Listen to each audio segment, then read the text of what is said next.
Assalamualaikum warahmatullahi taala wabarakatuh. Saya Muhammad Soim, perunding kesihatan syarikat Win Impact Sendirian Berhad. Bersama saya pada malam ini saudara Taufik yang ingin berkongsikan pengalaman setelah mengamalkan produk antidot ini. Jadi dipersilakan.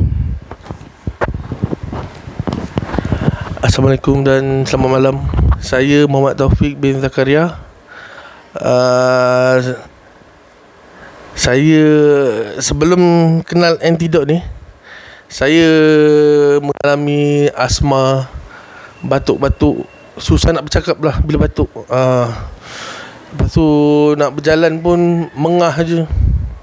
Selepas saya ditemukan dengan antidot ni, alhamdulillah saya rasa penyakit saya ni berkurangan ataupun rasa lega. Saya puas hatilah apabila bertemu dengan antidot ni. Saya bertemu dengan orang, nak bercerita pun senang, agak lancar sikit lah. Apabila nak buat kerja tu, saya rasa okey lah, bertenaga lah. Tak ada macam sebelum ni, macam rasa cepat penat. Itu. Okey, itu saja.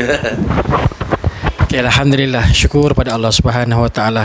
Asbab daripada pengamalan pemakanan antidot ini oleh saudara Taufik ini, maka telah banyak kesan manfaat yang telah beliau dapati, walaupun baru 2 hari.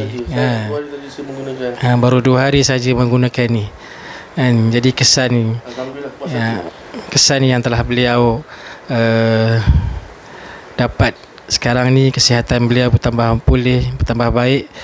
Jadi asbab daripada ramuan yang hebat ini, mudah-mudahan saudara Taufik akan terus mengamalkan antidot ini, dan mudah-mudahan selepas ini penyakit beliau akan sembuh dan beliau akan sihat seterusnya, mudah-mudahan.